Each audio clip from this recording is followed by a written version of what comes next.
Исәнмесез, дуслар. Сезнең белән мин, Габдулла Кариев исемендәге Казан татар дәүләт яшь тамашачы театры артисты Булат Гатауллин. Мин хәзерге вакытта яраткан театрым каршында басып торам.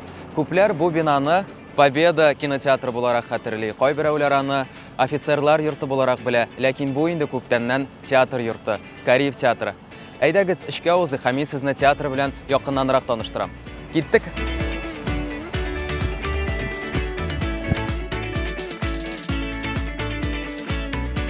Театрга кергәч үк безне китаплар каршы ала.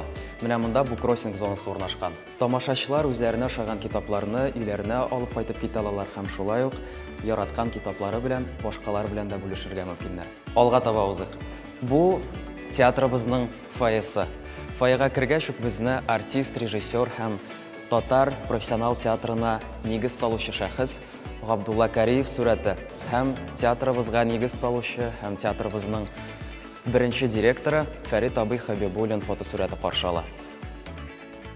Шуны да әйтергә кирәктер, бу бинабызның ачылышы 26 апрель көнне булды, ягъни Габдулла Тукайның туган көнендә. Миңа калса бу бик символик, чөнки алар икесе дә Габдулла Тукай һәм Кариев татар сәнгатенә зур өлеш керткән ике бөек шәхес.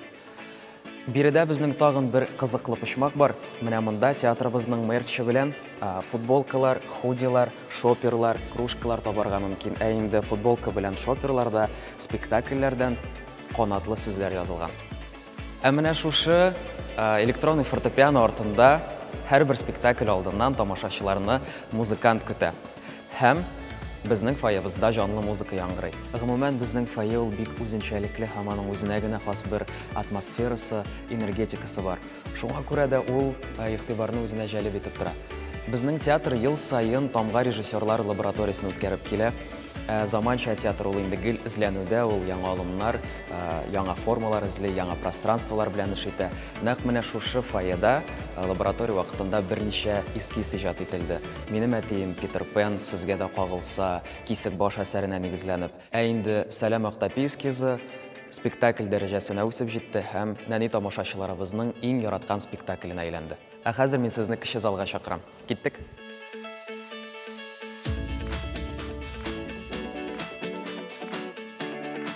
Киттек! Бу безнең театрыбызның кече залы, биредә безнең хореография дәресләре, репетициялар уза һәм шулай ук менә шушы залда безнең театрыбызның иң матур спектакльләрнең берсе, спектакль терапия дип әйтсәм дә ялгыш булмас, Бәхетле көнем дигән спектакль дә бара. Ә хәзерге вакытта монда тапшырылган хатлар спектакленең репетициясе уза. Әйдәгез кирип карыйк.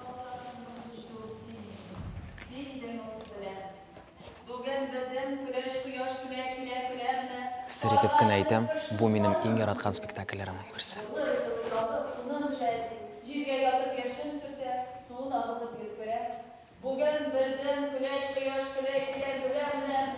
Театр ул артист һәм режиссерлардан гына тормый.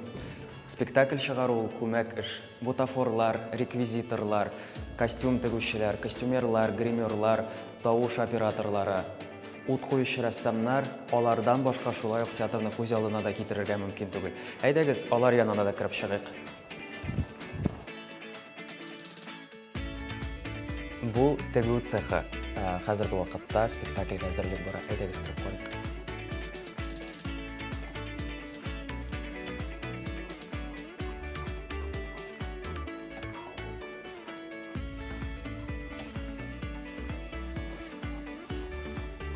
Бу инде безнең грим салу бүлмәсе. Тагын бер серне ачып китәм. Нәкъ менә бу грим салу стәлләре Орону спектаклендә декорация буларак та хезмәт итә. Бу инде, дуслар, бутафория цехы. Киттек.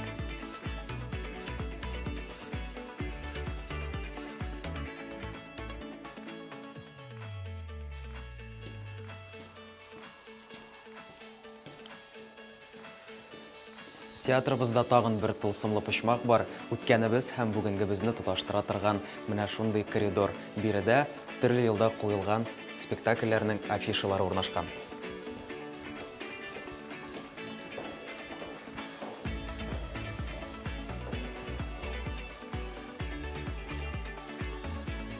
Кадерле халкым, ханлыгыбызда яшәүче кадерле җәмәгать. Минем тугры хезмәтчеләрем, яраткан дусларым. Дуслар, без хәзер сезнең белән Кариев театрының костюмерныйсында. Биредә соңгы елларда чыккан спектакльләрнең костюмнары эленеп тора.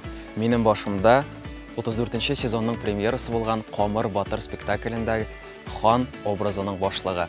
Ә менә бу инде минем иң яраткан рольләремнең берсе, һәм беренче рольләремнең берсе Куян Эдвард костюмы. Театрыбызда барлык спектакльләрдә синхрон тәрҗемә белән тәэмин ителә. Тәрҗемәче менә шушы бүлмәдә утыра, менә шушы экранга карый, шушы наушникларны кия һәм артистларны ишетә, күрә һәм синхрон рәвештә рус телле тамашачыларга тәрҗемә итеп бара. Ә тамашачылар инде шулай ук наушниклар аша тәрҗемәне ишетә ала. Шулай ук безнең театрда спектакльләр, кайбер спектакльләр тифлокомментирование ярдәмендә дә бара. Тифлокомментирование ул инде үзенчәлекле тамашачылар өчен кызганычка каршы бу дөньяны безнең кебек үк якты күрә алмаган кешеләр өчен бер мөмкинлек.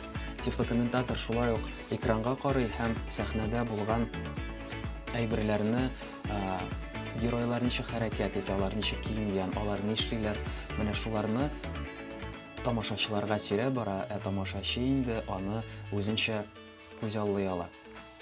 Шуны да әйтеп үтәргә кирәк, безнең театр бу өлкәдә беренче булды һәм Куян Эдвардның гаҗәеп сәяхәте спектакле Татарстанда беренче булып тифлокомментирование ярдәмендә тамашачыларга күрсәтелде.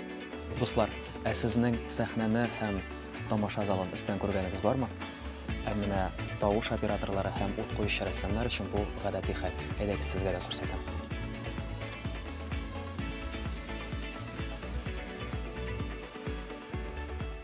Дуслар, минем сезне тагын бер бүлмә белән таныштырасым килә. Бу безнең театрыбызның горурлыгы дисәм дә ялгыш булмас, чөнки һәрбер театрда да тавыш яздыру студиясе юк.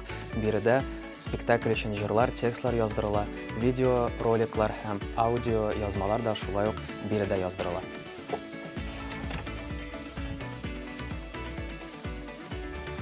Кадерле тамашачылар, Габдулла Кариев исемендәге Казан Татар дәүләт яшь тамашачы театры сезне 34нче сезонның иң шәп спектакльләренә чакырып кала. Без сезне Казан шәһәре Петербург урамы 55Б йорты адресы буенча көтәбез. Театрда күрешкәнгә кадәр.